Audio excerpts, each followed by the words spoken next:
तो welcome friends, कैसे हैं आप सब। आई होप आप सब बहुत अच्छे होंगे। और मैं विशाल सर अपने यूट्यूब चैनल विशाल कॉमर्स अकेडमी में आप सबका स्वागत करता हूं। और आज जो हम देखने वाले हैं, जैसे कि आपने थंबनेल में देख ही लिया होगा, कि हम लोग आज इस वीडियो में बात करेंगे जीएसटी कैंसिलेशन के बारे में। जीएसटी कैंसिलेशन हमारा बेसिकली दो तरीके का होता है। या तो जीएसटी डिपार्टमेंट हमारे जीएसटी नंबर को सस्पेंड करेगा, कैंसिल करेगा, या फिर हम लोग अपनी इच्छा से भी वॉलंटरी बेसिस पर भी अपने जीएसटी नंबर को सरेंडर कर सकते हैं। क्या कर सकते हैं? सरेंडर कर सकते हैं। तो अगर हमें ऐसा लग रहा है कि अब हमें जीएसटी नंबर की कोई आवश्यकता नहीं है, तो हम जीएसटी नंबर को सरेंडर कर सकते हैं, कैंसिल। तो वो जीएसटी नंबर किस तरीके से कैंसिल होगा, हमें क्या क्या ऑप्शंस में हमें अप्लाई करना पड़ेगा, कौन से फॉर्म्स में अप्लाई करना पड़ेगा, वो सारी चीजें देखते हैं। चलिए स्टार्ट करते हैं। हम आ जाते हैं अपने जीएसटी के डैशबोर्ड पर। आप लोग सर्विसेज में जाएंगे, सर्विसेज में जाने के बाद रजिस्ट्रेशन पे जाएंगे, रजिस्ट्रेशन में जाने के बाद आप जाएंगे sir application for cancellation of registration. Application for cancellation of registration का यहाँ पर आपको एक लिंक दिखाई दे रहा होगा, इस पर आप लोग क्लिक करेंगे तो आपकी एप्लीकेशन जो है वो खुल जाएगी। फिलहाल मैं इस पर थोड़ा सा काम कर चुका हूं, तो ये मेरा जो एप्लीकेशन है ये अब ओपन नहीं होगी, ये ओपन होगी सर माई सेव्ड एप्लीकेशन में। कहां पर ओपन होगी? माई सेव्ड एप्लीकेशन में। तो अगर आप बिल्कुल नया फॉर्म अप्लाई कर रहे हैं तो आप application for cancellation of registration में जाएंगे। अदरवाइज अगर आपने थोड़ा काम कर लिया है तो आप चले जाएंगे सर सर्विसेज में। सर्विसेज में जाने के बाद यूजर सर्विस एंड आप जाएंगे माई सेव्ड एप्लीकेशन में। माई सेव्ड एप्लीकेशन में आप जब जाएंगे तो यहाँ पर आपको दिखाई दे रहा है कि जीएसटी REG 16 मैंने अप्लाई किया हुआ है। तो जीएसटी कैंसिल कराने का जो फॉर्म नंबर है वो है sir GST REG 16, application for cancellation of registration. तो मैं इसको ओपन कर लेता हूं सर यहाँ पर। तो इस तरीके से आपकी कुछ एप्लीकेशन दिखाई देगी सर।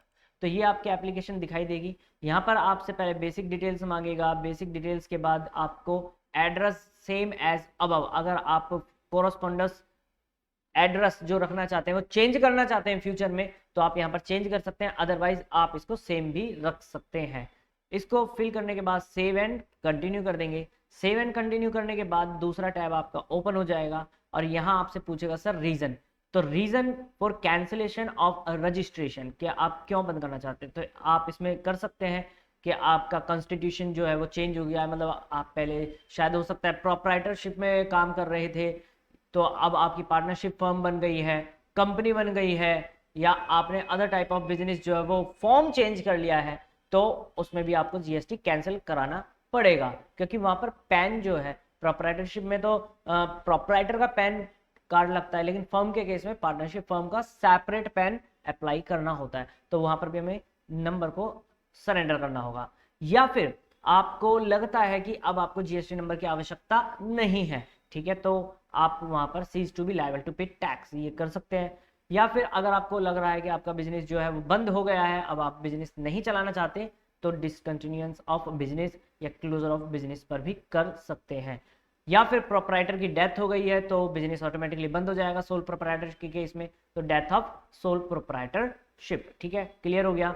तो हम क्या करेंगे सर? डिस्क्लोजर या फिर closure of business, discontinuance of business. और हमने रीजन बता दिया है। कैंसिलेशन की डेट, यानी हम जीएसटी डिपार्टमेंट को ये बताना चाहते हैं बेसिकली कि इस डेट से हमारा जो रजिस्ट्रेशन है वो कैंसिल कर दिया जाए। तो 1 अगस्त 2022 से मैं इसको बंद कराना चाहता हूं, तो मैंने डेट डाल ली है। उसके बाद यहाँ पर अगर आपकी कोई टैक्स लायबिलिटी बन रही होगी तो यहाँ पर शो कर देगा, इनपुट टैक्स वगैरह सब कुछ शो करेगा। फिलहाल हमारे केस में कुछ भी नहीं है। अगर आपकी टैक्स लायबिलिटी बनती है तो आपको सर पहले वो पेमेंट करनी पड़ेगी, सारी रिटर्न्स फाइल करनी होंगी। जब डेट ऑफ रजिस्ट्रेशन जो आपने कैंसिलेशन का लिया है ना, उससे पहले पहले जो भी आपकी रिटर्न्स थी रेलिवेंट पीरियड की, पहले वो आपको सारी फाइल करनी होंगी। आफ्टर दैट आप कैंसिलेशन के लिए अप्लाई कर सकते हैं। तो हमारे केस में हमने रिटर्न्स वगैरह सब फाइल कर रखी हैं जुलाई मंथ तक की, और टैक्स की पेमेंट थी वो भी सारी हमने पेमेंट कर रखी है। इनपुट टैक्स क्रेडिट वगैरह, रिवर्स चार्ज वगैरह कुछ भी हमारे केस में नहीं है। सो हम मूव करते हैं नेक्स्ट।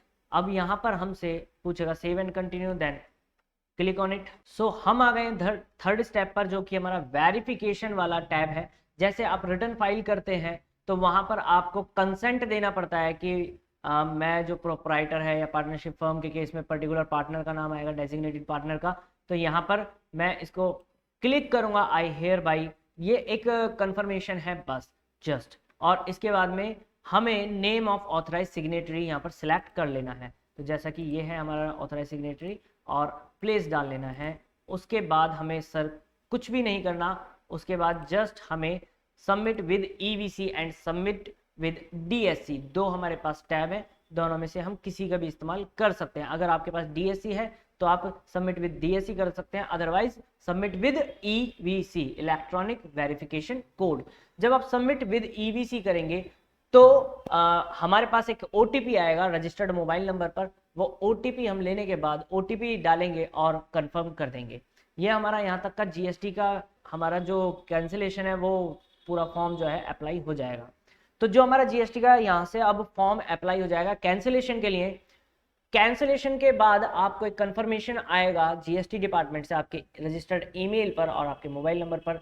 उसके बाद आपको जीएसटी में फाइनल रिटर्न एक फाइल करनी पड़ेगी। तो ये थी हमारी वीडियो, कैसी लगी आप लोग कमेंट में बता सकते हैं, और अगर वीडियो पसंद आई हो तो लाइक करें, सब्सक्राइब करें और बेल आइकन को भी प्रेस करें। बेल आइकन को प्रेस करेंगे तो सर हमारी लेटेस्ट अपकमिंग वीडियोस आपको मिलती रहेंगी। So thank you so much for watching this video and keep learning।